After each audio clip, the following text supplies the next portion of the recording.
मान्यवर उपस्थित बंधू चौंडे आज मध्ये आपण माननीय अनिल देशमुख, विश्वजित कदम, सुषमा अंधारे, सक्षणाताई रविकांत वर्बे, विलास लवांडे व्यासपीठावरील सर्वच मान्यवर कार्यक्रमाला खूप उशीर झालेला आहे आणि आपल्याला अनिल देशमुख साहेबांचं भाषण ऐकायचं आणि मला त्यानंतर मुंबईला जायचं आहे.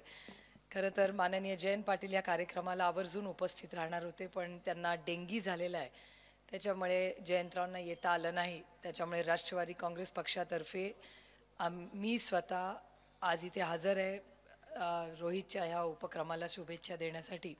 खरं तर चौंडीचं आणि माझं अनेक वर्षाचं अतिशय प्रेमाचं नातं आहे. गेले 15-1 वर्ष मी चौंडीला कुठल्या ना कुठल्या निमित्ताने येतच असते, त्याच्यामुळे आपल्या हे ऋणानं बंध अनेक वर्षाचे आहेत. त्याच्यामुळे मी आज खरं तर फार आपला वेळ घेणार नाही. एकच महत्त्वाचा मुद्दा जो कुणाच्याच भाषणात आला तोच मी मांडून माझं भाषण संपवणार आहे, की ज्या अतिशय महत्त्वाच्या प्रश्नांसाठी रोहित लढतोय त्याच्यामागे खंबीरपणे आम्ही त्याची साथ देऊ आणि संपूर्ण महाराष्ट्र त्याच्या मागे उभा आहे. कारण एकीकडे सत्तेचा मोह होता आणि दुसरीकडे संघर्ष होता आणि मला अभिमान या गोष्टीचा आहे की सत्तेला नाकारून संघर्षाचा मार्ग आणि सत्याचा मार्ग हा रोहितने घेतलेला ही आपल्या सगळ्यांसाठीच अभिमान आणि कौतुकाची गोष्ट आहे. आणि त्याचबरोबर एक अतिशय महत्त्वाचा विषय म्हणजे आरक्षणाचा. आज संपूर्ण महाराष्ट्रामध्ये मराठा, धनगर, लिंगायत आणि मुस्लिम समाजाच्या आरक्षणाचा प्रश्न, त्याचा उल्लेख मला वाटतं सक्षनाने तिच्या भाषणात केला. त्याच्याबद्दल हे अनेक प्रश्न जे ते महाराष्ट्र सरकार आणि केंद्र सरकारमध्ये प्रलंबित आहेत. गेले 9 दिवस चंद्रकांत भाऊ आमचे बारामतीला प्रशासकीय इमारतीच्या बाहेर हे उपोषणाला बसलेत. आजपर्यंत आज 9वा दिवस आहे. महाराष्ट्राच्या ट्रिपल इंजिन खोके सरकारकडून एकही व्यक्ती त्यांच्याकडे गेलेली नाही. आज शेवटी बारामती बंदची हाक दिली आणि बारामतीकरांनी प्रचंड साथ दिली आणि बारामतीचं शहर आज बंद होतं, कडकडीत बंद आज होता.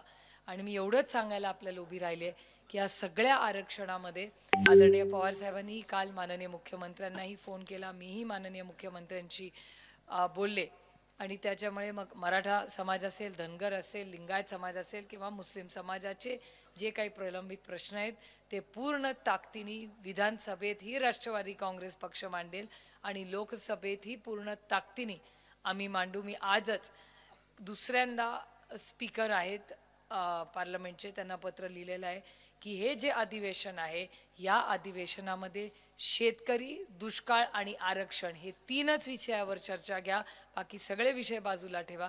कारण आज या राज्याच्या समोर हीच मोठी आव्हानं आहेत. बेरोजगारी, महागाई तर आहेच, पण त्याबरोबर आपण अडचणीत आलेला शेतकरी याच्यासाठी संघर्ष करण्याची वेळ आलेली आहे. माझ्याकडे उजनीचं धरण आपलं बांधायला बांधच आहे खरं राशींच्या इथे 48% फक्त पाणी आहे. मागच्या वर्षी यावेळेस 110% होतं, यावेळेस 48% आहे. त्यामुळे पाण्याची परिस्थिती कदाचित रोहितच्या मतदारसंघाचा मी आढावा नाही घ्यायला मला वेळ मिळाला त्याच्याशी बोलायला व्यासपीठावर, पण बारामती लोकसभा मतदारसंघात अनेक ठिकाणी जर अशीच परिस्थिती राहिली तर 1 महिन्याभरात टँकर सुरू करावे लागतील. त्याच्यामुळे जलजीवन मिशन इथे पण आहे, तिथेच अवघड परिस्थिती. कारण म्हणजे एकीकडे जलजीवन मिशनमध्ये कोट्याधी रुपये आपण आणले आणि जर त्याच्यात पाणीच नसेल तर त्या जलजीवन मिशनच्या कोट्याधी रुपयांचा काय उपयोग खरं तर झाला, अशी चिंताजनक परिस्थिती आहे. पण महाराष्ट्र सरकार ही इन्कम टॅक्स, CBI आणि ED याच्यात इतकी व्यस्त आहे, ज्याचा उल्लेख सुषमाताईंनी त्यांच्या भाषणात केला की सुषमाताई ते जो विरोधात आहे त्याला इन्कम टॅक्स, CBI आणि ED मध्ये अडकवण्यात इतका व्यस्त असतात.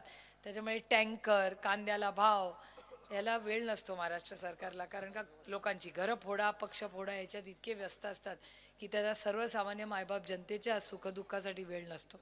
पण हा काळ आहे, हा संघर्षाचा काळ आहे. पण मी एक तुम्हाला शब्द देते, 2024 हे महाविकास आघाडीचंच असणार आहे.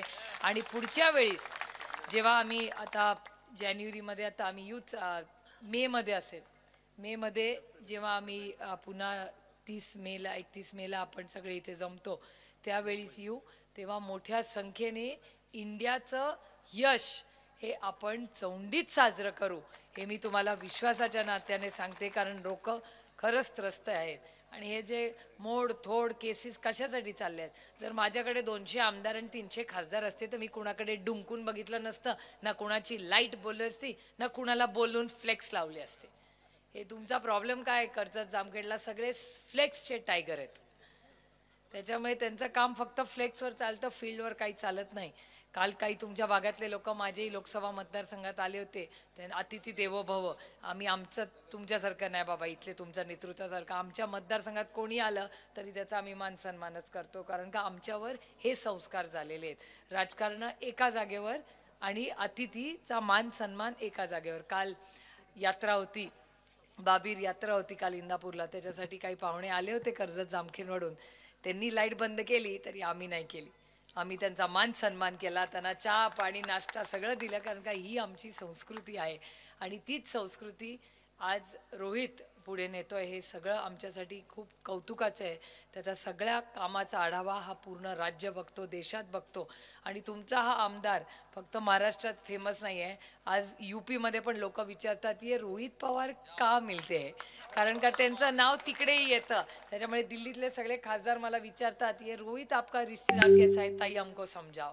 त्याच्यामुळे त्याचं काम, त्याचा हा लढाऊ वृत्ती ही सगळी जी आलेली आहे, तो खणकरपणा त्याच्या आईवडिलांकडून पण आलेला आहे. पण आमचा भाऊ असला तरी वहिनीचं कौतुक केलंच पाहिजे. नंदा वहिनी ज्या खंबीरपणे रोहितच्या मागे उभे राहिलेल्या आहेत, एक आदर्श माता म्हणून वहिनी काम करतात. हे खरंच पवारांचं भाग्य की सगळ्या ज्या सुना आल्या ना त्या अतिशय उत्तम आलेल्या आहेत. त्याच्यामुळे आमचं कुटुंब, त्याच्यात आमच्या वहिन्या काय आमच्या वहिन्या नाही ना, त्या सुना नाही आहेत, पवारांच्या लेकी आहेत. आणि हीच अशी आमची एक वहिनींमुळे आज रोहित जो उभा राहिलेला आहे, ही खरंच आमच्यासाठी एक अभिमानाची कौतुकाची गोष्ट आहे. उद्याही लवकर 6 का 6 वाजल्यापासून त्यांची यात्रा सुरू होणार आहे. त्याच्यामुळे फार आपल्या सगळ्यांचा वेळ न घेता कार्यकर्त्यांनाही आराम करायचा असेल, आज उद्याची सगळीची तयारी असेल. फक्त थंडीचे दिवस आहेत, त्याच्यामुळे थंडीची काळजी सगळ्यांनी आता घ्या. आता हळूहळू थंडी वाढत चालली आहे. तुम्ही लवकर पदयात्रा करता, व्यवस्थित त्याचंही नियोजन करा. पण हा तुमच्या संघर्षात आम्ही पूर्ण ताकदीने तुमच्या बरोबर आहे. तुमच्या सगळ्यांचा आम्हाला सार्थ अभिमान आहे. और लढेंगे और जीतेंगे. त्याच्यामुळे त्याची तुम्ही काय काळजी करू नका. त्यांनी लाईट बंद केली म्हणून आपल्या हातात तो टॉर्च आहे ना, आणि हे चाललंय ना सगळं. त्याच्यामुळे एक खूप म्हणजे त्याच्यातून त्यांची प्रवृत्ती दिसते. नाही ते फोन चाललाय, कोणीतरी जॅमर लावलेला दिसतोय, कारण का चौंडीत फोन चालतो मला माहिती आहे, कारण का मी दरवर्षी येते. पण या सगळ्या गोष्टी लोक करतात, हसी मजाक मेलेलो. आपण आल्यामुळे जर वीज बंद करावी लागत असेल तर हे आपल्याला किती घाबरतात सुषमाताई, ह्याचा तुम्हाला आनंद वाटला पाहिजे. त्याच्यामुळे ह्या सगळ्या गोष्टी, नवीन राजकारण महाराष्ट्रात चाललंय, असं राजकारण कधीही नव्हतं. चव्हाण साहेबांचा नुसता फोटो लावून राजकारण होत नाही हो. चव्हाण साहेबांचे संस्कारही असले पाहिजेत. आज मी बघते की महाराष्ट्र सरकार हे ट्रिपल इंजिन खोके सरकार हे चव्हाण साहेबांचा फोटो लावतं. मला अनेक वेळा प्रश्न असा वाटतो की तुम्ही चव्हाण साहेबांचा फोटो लावता, हेगडेवारांचा फोटो का नाही लावतो? याचा अर्थ त्यांनी मतं मिळत नाही. मताला चव्हाण साहेबच लागतात या महाराष्ट्राला. पण ते फक्त फोटो लावून मतं, महाराष्ट्राची जनता खूप हुशार आहे. त्याच्यामुळे इलेक्शनची माझी काही चिंता नाही. आणि रोहितच्या इलेक्शनची तर मला बिलकुलच चिंता नाही. रोहितनी आता ही सगळी यात्रा झाल्यानंतर राज्याचा त्याचा बराचसा दौरा होईल. प्रचंड कष्ट तो करतो. देशमुख साहेबांचं तर मार्गदर्शन, ते तर सुपरस्टार आहेत राष्ट्रवादी काँग्रेसचं. म्हणजे एखाद्या माणसाने किती संघर्ष करावा आणि तरी ताटमान्याने देशमुख कशाला म्हणतात, हा ओरिजिनल देशमुख आहे. त्यामुळे आम्हाला देशमुख साहेबांचा सार्थ अभिमान आहे. त्यांच्या आशीर्वादात आज रोहितला मिळत आहेत. हे रोहितचं भाग्य. असंच रोहितनी मोठं व्हावं आणि त्याच्या या सगळं मोठं होण्यात आपल्या डोळ्यासमोर त्यांनी मोठी जबाबदाऱ्या घ्याव्या. एवढीच पुण्यश्लोक अहिल्यादेवी देवींच्या पदस्पर्शाने त्याला हा आशीर्वाद सातत्याने राहावा, एवढीच देवाचरणी प्रार्थना करून त्याला एक आत्या म्हणून पण नाही, पण राष्ट्रवादी काँग्रेस पक्षाचा एक उभरता तारा म्हणून त्याच्याकडे आम्ही सगळे खूप अपेक्षेने बघतोय. त्यांनी अशीच मेहनत करावी आणि राष्ट्रवादी काँग्रेसची आन बान आणि शान आणि महाराष्ट्राचा स्वाभिमान हा महाराष्ट्रात आणि दिल्लीत गाजवावा अशा मनापासून शुभेच्छा देऊन सगळ्या टीमनी ज्यांनी पडद्यामागे प्रचंड आजचं नियोजन सगळं केलं त्या सगळ्या टीमचंही मनापासून कौतुक करते, आभार मानते आणि तुमच्या या संघर्ष यात्रेला मनापासून शुभेच्छा देऊन आपली रजा घेते. जय हिंद, जय महाराष्ट्र, जय आघाडी. लोकशाही मराठी ऐका, पहा, जागरूक रहा.